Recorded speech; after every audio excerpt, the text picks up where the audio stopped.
Convidado do Jornal 2, o jurista Paulo Sá e Cunha. Muito boa noite, obrigada pela disponibilidade. Começo por lhe perguntar se a medida de coação aplicada a Manuel Pinho lhe parece ajustada e proporcional. Bom, eu não conheço o processo, nem conheço os fundamentos que levaram à aplicação desta medida, em concreto. E, portanto, a apreciação que eu posso fazer é uma apreciação tendo em conta uma experiência e uns antecedentes relativamente a este tipo de situações e, acerca disso, nós podemos dizer 3 ou 4 coisas que me parecem significativas. Em primeiro lugar, esta é, efetivamente, a maior caução carcerária aplicada pela justiça portuguesa, que tem, enfim, estes valores de caução têm vindo a subir de forma vertiginosa. Eu posso recordar, por exemplo, aquela que foi aplicada a Armando Vara no tempo da Operação Marquês, que foi de 300 mil euros, bom, e a penúltima, mais elevada, a de João Berardo, 5 milhões de euros e agora 6 milhões de euros. Bom, a aplicação da caução tem por base o património do arguido? Eu suponho que tem que levar em conta o património e os rendimentos do arguido, porque é isso que a lei determina, mas não é a única razão. Portanto, isto trata-se de uma caução carcerária. No fundo, é uma caução que visa impedir a fuga. Bom, visando impedir a fuga, ela tem que ser proporcional àquilo que visa prevenir e, portanto, tem que ter um determinado peso.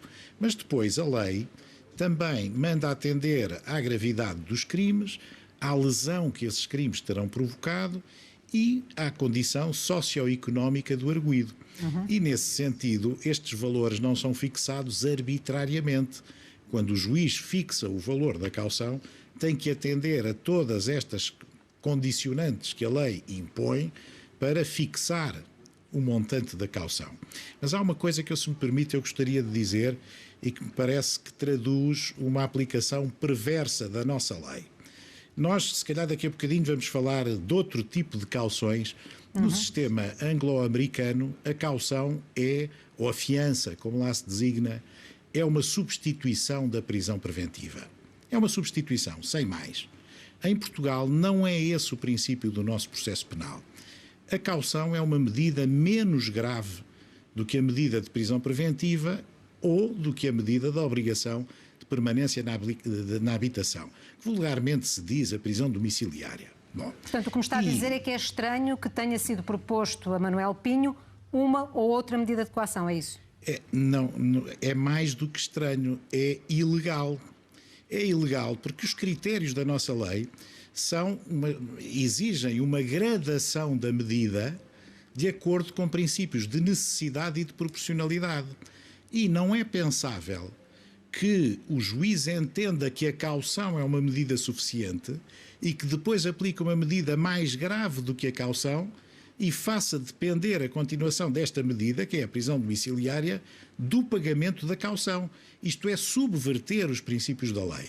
Porque, precisamente, o que acontece naqueles casos em que é imposta uma caução e o arguido não a pode satisfazer, pelos vários meios legalmente admissíveis, podem ser impostas outras medidas de coação, porventura mais gravosas do que a própria caução, mas a lei proíbe expressamente, é uma proibição legal expressa, que em substituição da caução seja aplicada a prisão preventiva ou a obrigação de permanência na habitação. Não estranha que o seu colega Ricardo Sá Fernandes não tenha avançado por essa linha de raciocínio?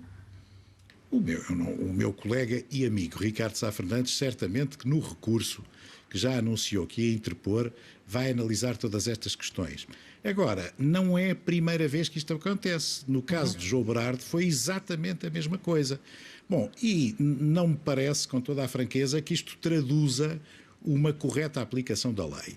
Depois, também gostava de notar, e não é a primeira vez que o digo, que eu acho que nós estamos a viver, não sei se de forma mais ou menos subliminar, estamos a viver a dimensão traumática da fuga de João Rendeiro.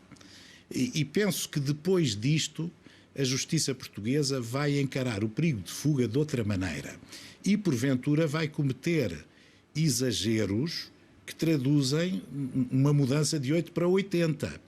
Bom, e isso também é perigoso, porque é óbvio que não são toleráveis situações como aquelas que permitiram com relativa facilidade a fuga de João Rendeiro, mas nós não podemos comparar aquilo que não é comparável. João Rendeiro era alguém que estava na iminência de ter que cumprir uma pena de prisão efetiva transitada em julgado ou prestes a transitar em julgado, portanto estava no fim da linha de um processo judicial que demorou bastante tempo, demorou anos. No caso de Manuel Pinho é completamente diferente. Manuel Pinho não foi sequer acusado e, de facto, este inquérito das rendas excessivas da EDP tem durado muito, mas não passou ainda da fase de inquérito. É um inquérito que se iniciou em 2012, nós estamos no final de 2019, o inquérito continua sem acusação.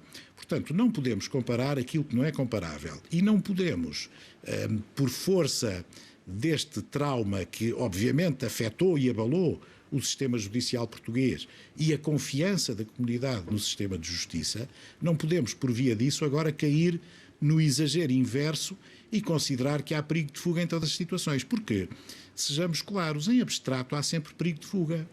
Mas não é esse o critério legal. Há indicadores que podem ter pesado, nomeadamente a venda de património, o cancelamento de contas bancárias. Enfim, não estamos na posse dos dados todos, não é? Não estamos na posse, eu não sei, com certeza, tenho a certeza absoluta de que tudo isso foi devidamente ponderado. E nós temos a decisão judicial, que é conhecida, mas também temos a posição do meu colega Ricardo Sá Fernandes, que veio refutar parte desses argumentos. Mas eu não estou a falar do caso em concreto. O que estou a dizer é que esta ponderação do perigo de fuga tem que se fazer com base em indícios claros que sejam reveladores da iminência de uma fuga. Porque em abstrato pode sempre haver fuga, qualquer pessoa pode fugir. Repare, e portanto, se generalizamos o perigo de fuga àquilo que em abstrato, virtualmente, pode sempre acontecer, temos então que encarcerar toda a gente porque há perigo de fuga. Paulo Sá e Cunha, foi um gosto. Obrigada pela análise e pelos esclaecimentos. Boa noite. Obrigado.